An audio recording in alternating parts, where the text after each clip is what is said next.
اللہ اللہ کتنا اچھا نعت کا عنوان ہے اللہ اللہ کتنا اچھا نعت کا عنوان ہے نعت میں مد گئے صحابہ شاعری کی جان ہے اللہ اللہ کتنا اچھا نعت کا عنوان ہے نعت میں مد گئے صحابہ شاعری کی جان گئے۔ جس کا نام محمد تھا وہ تمام سال نماز نہیں پڑھتا تھا۔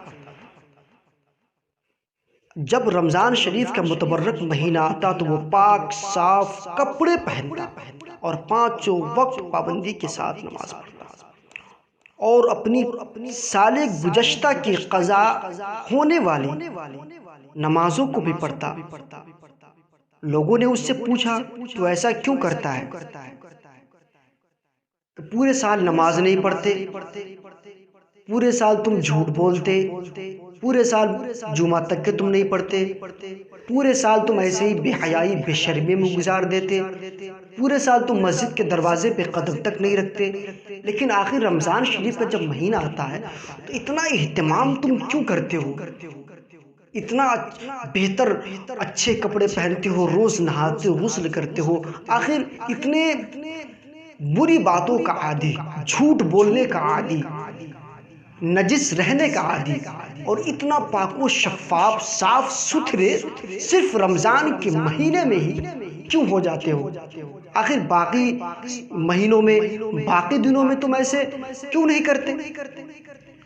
اگر تم نیک ہو تو تم کو اور دنوں میں نماز پڑھنی چاہیے۔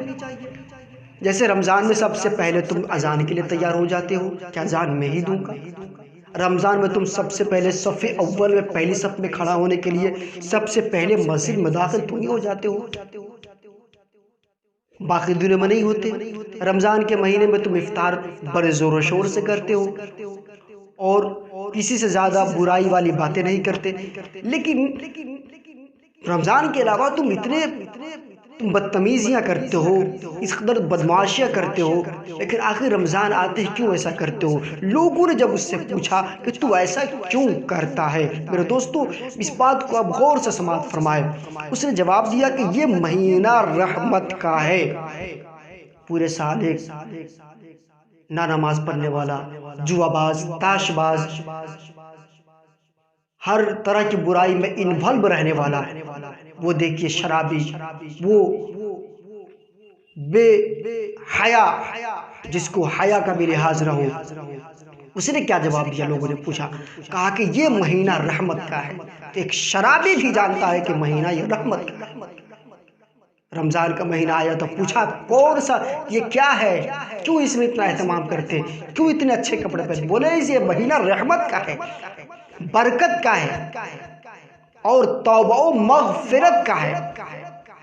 سبحان اللہ سبحان اللہ۔ لیکن آج ہم جس شعور ہے، عقل ہے، ہوش و حواس ہے، ہوش مند ہے، فہم ہے، فہمیدہ ہے، عقل و شعور ہے، ہر چیز ہے، لیکن ہم اس پہ دھیان نہیں دیتے، ہم اس مہینے کی توقیر نہیں کرتے، اس مہینے کی تعظیم نہیں کرتے، ادب و لحاظ نہیں کرتے، عزت و احترام نہیں کرتے، اس مہینے کو مہمان نہیں مانتے۔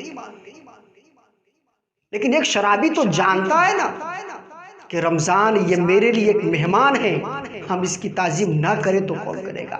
اور رمضان کے مہینے کی تعظیم و توقیر، اس کے ادب و احترام، اس کا وقار اور اس کی عزت اگر ایک مسلمان نہ کرے تو کیا غیر کرے گا؟ ایک مسلمان نہ کرے تو غیر کرے گا، لیکن ایک مسلمان شرابی، کبابی، جواباز، تاشباز نے اپنی تمام برائی کو چھوڑ دیا اور رمضان کا مہینہ شروع ہوتے ہی اپنے آپ کو تمام چیزوں سے توبہ کر دیا، ہر برائی سے توبہ کر دیا۔ اور لوگوں نے کہا کیوں توبہ کی؟ بولا کہ رحمت کا مہینہ ہے، برکت کا مہینہ ہے، مغفرت کا مہینہ ہے۔ اگر اس مہینے میں بھی اگر دل سے اگر میں نے اذان دے دیا، دل سے میں نے تکبیر پڑھ دیا، اس مہینے بھی اگر میں نے دل سے اگر 2 رکعت نماز پڑھ لیا تو اللہ عز و جل کی ذات سے امید ہے، اس مہینے کی برکت سے امید ہے کہ اللہ اس کے صدقے میں معاف فرما دے۔ شاید اللہ تعالیٰ مجھے میرے اسی عمل کے سبب بخش دے، اسی مہینے میں عبادت کروں۔ میرے دوستو بغور سننے کی کوشش کیجئے، سمجھنے کی کوشش کیجئے۔ کچھ دنوں کے بعد اس کا انتقال ہو جاتا ہے، کچھ دنوں کے بعد اس کا انتقال ہو جاتا ہے۔ پھر یاد کیجئے اس کا نام کیا تھا؟ محمد تھا۔ 11 مہینے ناجائز کام، صرف 1 مہینہ جائز کام، دل سے، دل کی گہرائیوں سے کرتا۔ کچھ دنوں کے بعد اس کا انتقال ہو گیا تو کسی نے اسے خواب میں دیکھا تو پوچھا ما فعل اللہ بک، ما فعل اللہ بک، یعنی اللہ نے تیرے ساتھ کیا معاملہ کیا ہے محمد؟ اللہ نے تیرے ساتھ کیا معاملہ کیا ہے؟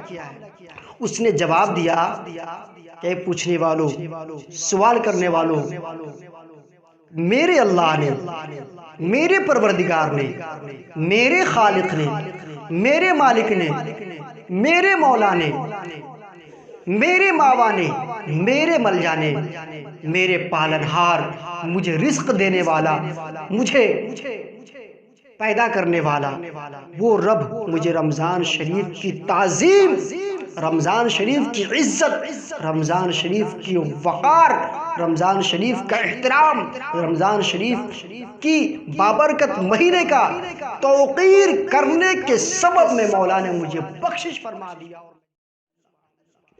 یہ دیکھیے رمضان کی برکتیں اور رحمتیں، اور ہم اس پہ غور ہی نہیں کرتے۔ ہم رمضان کے مہینے میں سریعام بازاروں میں، سریعام چوک چوراہوں پہ، سریعام لوگوں کے سامنے ہم پان گٹکا چباتے رہتے ہیں۔ کیا مسلمان اپنے آپ کو، اپنے دھرم کو نہیں پہچانتے؟ اپنے دھرم کو پہچاننے کی کوشش کیجئے میرے دوستو۔ اب مذہب اسلام میں، مذہب اسلام پاورفل اور مذہب اسلام بہت ہی سچا مذہب ہے، سچا دھرم ہے، ہم اس کو پہچاننے کی کوشش کریں۔ میرے میٹھے میٹھے اسلامی بھائیوں، دیکھا آپ نے خدائے رحمان ماہ رمضان کے قدردان پر کس درجہ مہربان ہے کہ صرف ماہ رمضان میں عبادت کرنے والے کی مغفرت فرما دی۔ سارا مہینہ گناہ کیا، 1 مہینہ عبادت کیا، رب نے معاف فرما دیا۔ اس حکایت سے کہیں کوئی یہ نہ سمجھ بیٹھے کہ اب تو جناب سارا سال نمازوں کی چھٹی ہو گئی۔ جیسے ان کا نام محمد تھا، پورے مہینے اس نے گناہوں میں گزارا، سارا مہینہ گناہوں میں گزارا، اور 1 سال رمضان میں صرف عبادت کیا، تو اسی کی طرح ہمیں بھی جنت مل جائے گی۔ نہیں، اب کوئی یہ اپنے دل میں گمان نہ کرے، یہ گمان اپنے دل میں بالکل بھی نہ کرے، یہ نہیں سوچے کہ اس کی طرح میری بھی بخشش ہو جائے گی۔ صرف رمضان المبارک میں روزہ نماز کر لیا کریں گے اور سیدھے جنت میں چلے جائیں گے۔ پیارے بھائیوں، اتنا بھی ہم یہ اپنے دل میں نہ سوچ لیں، نہ گمان کر لیں، نہ بیٹھا لیں دل میں کہ اس کی طرح میرا بھی نماز، میں بھی جنت میں چلا جاؤں گا مرنے کے بعد۔ نہیں، رب چاہے تو آپ کو بخش دے، نہ چاہے تو نہ بخشے، وہ تو کریم ہے، چاہے تو کرم فرما دے۔ آپ کی 1 نیکی ہو تو رب چاہے تو کرم فرما دے، آپ کو جنت میں داخل فرما دے، اور آپ کے پاس 1 برائی ہو، 1 بدی ہو، رب چاہے پھر بھی آپ کو اس بدی کو نیکی میں تبدیل کر دے، جنت میں کر دے۔ لیکن محمد نام کا جو شخص تھا جس کے ساتھ یہ ہوا، ہم ایسا ہرگز نہ سوچیں گے کہ ہم بھی ویسے بخشے جائیں گے۔ میرے دوستو، صرف رمضان المبارک کے مہینہ میں روزہ نماز کر لیا کریں گے اور سیدھے جنت میں چلے جائیں گے۔ پیارے بھائیو، دراصل یہ سب کچھ اللہ کی مشیت پر ہے، وہ بے نیاز ہے، کسی کو چاہے تو بظاہر کسی چھوٹے سے نیک عمل پر ہی بخش دے، اور اگر کسی کو چاہے تو بڑی بڑی نیکیوں کے باوجود کسی ایک چھوٹے سے گناہی پر پکڑ لے۔ بات سمجھ رہے ہیں پیارے بھائیو؟ دراصل یہ سب کچھ اللہ عز و جل کی مشیت پر ہے، وہ بے نیاز ہے، کسی کو چاہے تو بظاہر کسی چھوٹے سے نیک عمل پر ہی بخش دے، اور اگر کسی کو چاہے تو بڑی بڑی نیکیوں کے باوجود کسی ایک چھوٹے سے گناہی پر پکڑ لے۔ یہ سب کچھ اس کی مرضی پر منحصر ہے، ہم کچھ نہیں کر سکتے، ہم صرف اللہ سے امید کر سکتے ہیں۔ اے مولا بخش دے، اے مولا بخش دے، گناہ گار ہوں، خطا کار ہوں، بدکار ہوں، سیاہ کار ہوں، بہت زیادہ خطا کار ہوں۔ ہم امید کر سکتے ہیں رب کی بارگاہ سے، لیکن دل میں یہ ٹھان کے کوئی رہ جائے کہ ایک مہینہ عبادت کر لوں جنت میں چلا جاؤں، بالکل نہیں۔ یہ رب کی ذات پر یہ منحصر ہے، رب چاہے تو بخش دے۔ تو بے حساب بخش کہ ہے بے شمار جرم، تو بے حساب بخش کہ ہے بے شمار جرم، دیتا ہوں واسطہ تجھے شاہ حجاز کا، دیتا ہوں واسطہ تجھے۔